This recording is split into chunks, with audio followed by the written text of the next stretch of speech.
Hello my friends and welcome back. Thank you very much for being with me again today.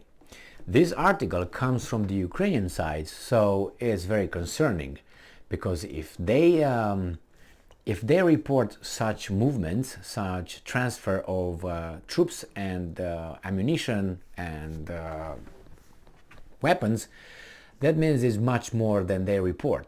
And it seems like from the article, I just looked over it a little bit, it seems like they are a little bit, let's put it this way, concerned with what's going on.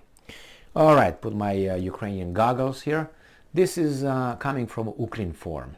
It is from the 24th of December 2022. This is the title.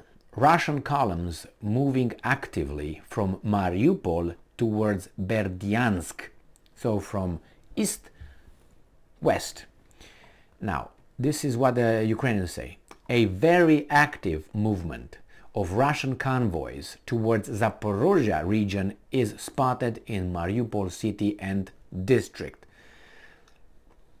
And I'm quoting, after yesterday's explosions in Urzuf district, an abnormally intensive movement of military convoys towards Zaporizhzhia region, Berdyansk direction, is recorded today in Mariupol city and district. End quote. Petro Andriushchenko, advisor to Mariupol mayor, posted on Telegram. According to him, enemy armored personnel carriers, command posts and manpower are moving through Mariupol, Manhush. A large number of tracked military equipment is moving from Manhush district through Manhush from villages on the coast of the Sea of Azov. And I'm quoting. According to public information from Ukrainian intelligence, there is an open reinforcement of Mariupol section of the front, the mayor's advisor noted. In the morning, convoys of Russian equipment left the village of Urzuf and Babak Tarama near Mariupol. Well, what do you think about this? The article had a little bit of a tragic or agitated tone. At least that's why I interpret it. Because they said massive, they said great, they used adjectives that, show an, how should I put it, a high level of equipment and manpower. So let's see. It's a reinforcement, right? The convoys, that's a plural, not a convoy. They have personal carriers, command posts and manpower. A large number of tracked military equipment, right? It says an abnormally intensive movement of military convoys. Again, let's see what else. A very active movement of Russian convoys towards Zaporizhzhia is okay. And then Russian columns moving actively. All these words used in this one, for me at least, it shows a little bit of concern, to say the least. Otherwise they say, oh, nothing important, they're just running away or something. I wonder why. Is the offensive the Ukrainians are talking about waiting for, I guess, February? Because it was between, at the beginning, first it was, the Russian invasion, or not invasion, the new massive offensive will occur at the beginning of 2023. And then they said, well, actually it's going to be in February. Then they say February, March, and then they say February, April. So I don't know, next one is going to be a massive offensive will occur in 2023. Okay, within 12 months. Thank you very much.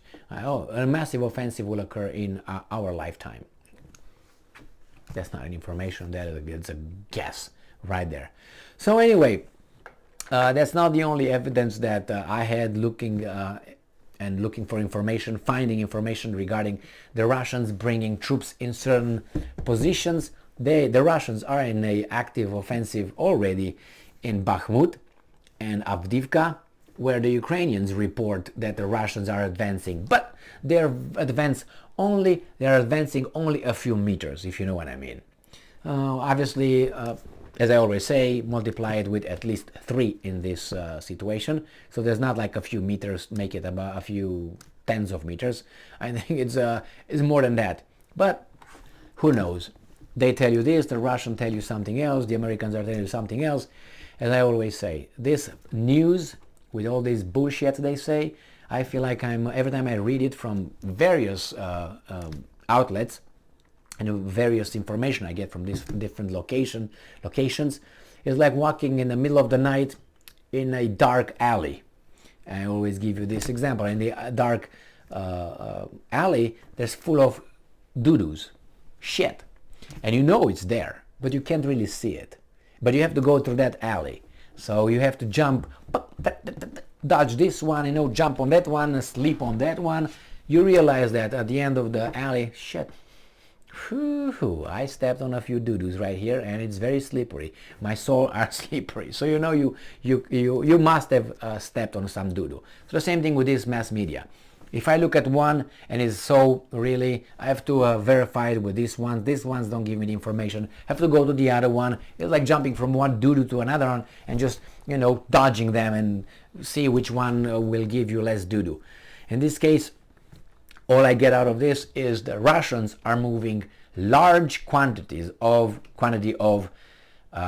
personnel and ammunition, weapons, in order to do something. If you move from the east towards west, I think it's very clear what they are intending, which is that's going to eventually get on the front line, and then something's going to happen. Well, this is the work keeps going. I just made a video regarding, if you can believe, a US senator again talking about Putin being, and only then, that's the only solution.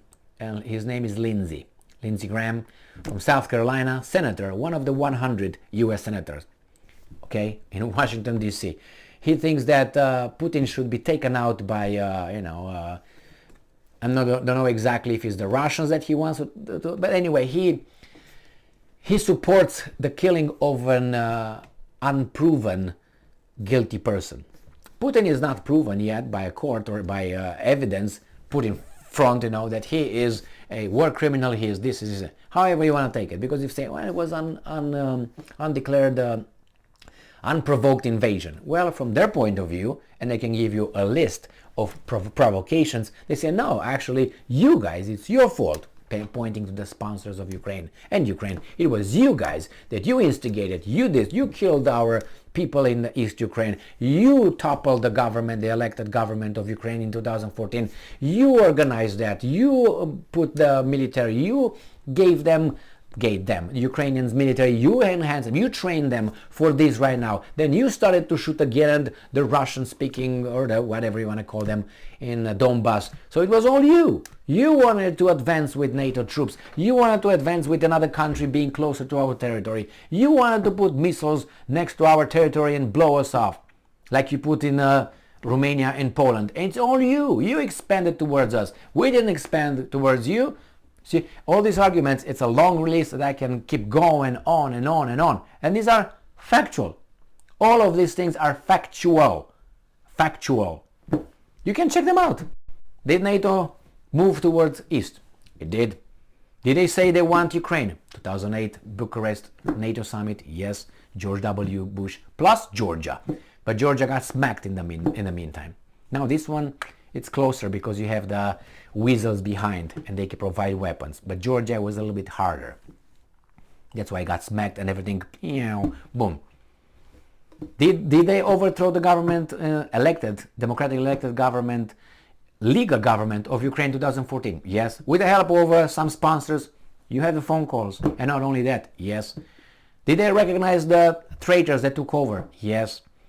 Did they attack the guys in the east, the Russians? Yes. Did the Russians attack them? No. I'm talking about the Donbass guys. So who sent tanks to them? The Ukrainian government.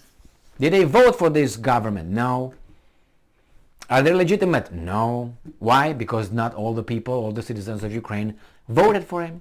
for the government, so therefore you're not legitimate. What else you want me to give you? Arms and munition and American and NATO trainers and instructors came into Ukraine from 2014 until 2022? Yes. Did they sign the Minsk agreements 1 and 2, 2014, 2015? Yes. Did they fulfill it? No. Why did they vote it? Why did they sign it? Poroshenko, the former Ukrainian president, and Angela, the former Chancellor of Germany, said we signed those only to get enough time to arm the Ukrainians against those guys. Well, what are you? You want me to go on and on and on? Did the Russians told what's the name Americans? Did they tell them Americans, hey, we are concerned, our security concerns, let's discuss them, let's put them on the paper, let's discuss Ukraine, let's make it neutral? No. The Americans say, you. The one last time was in December 2021. So you see, you can find a lot of reasons to say actually is you or both of us, but maybe, you know, the shit that you carry is bigger than mine. Can it be possible? I mean, these are all, everything I said is facts without interpretations. I don't need to interpret anything. These are facts, these are statements, these are actions. What else you want me to say? So you see, Lindsey Graham said that, oh my God, yeah, Putin must be taken out to fulfill what? Is that how a US senator talks about a democratically elected president of another country, which is Russia? He was elected. He's got what, 78 approval rating, 79, 90, 80, whatever he's got. Where is Biden in a democracy? And Biden's still leading. How are you talking like that? Because he can. Thank you very much for being with me again today. Stay strong, stay smart, look for the truth, and be just.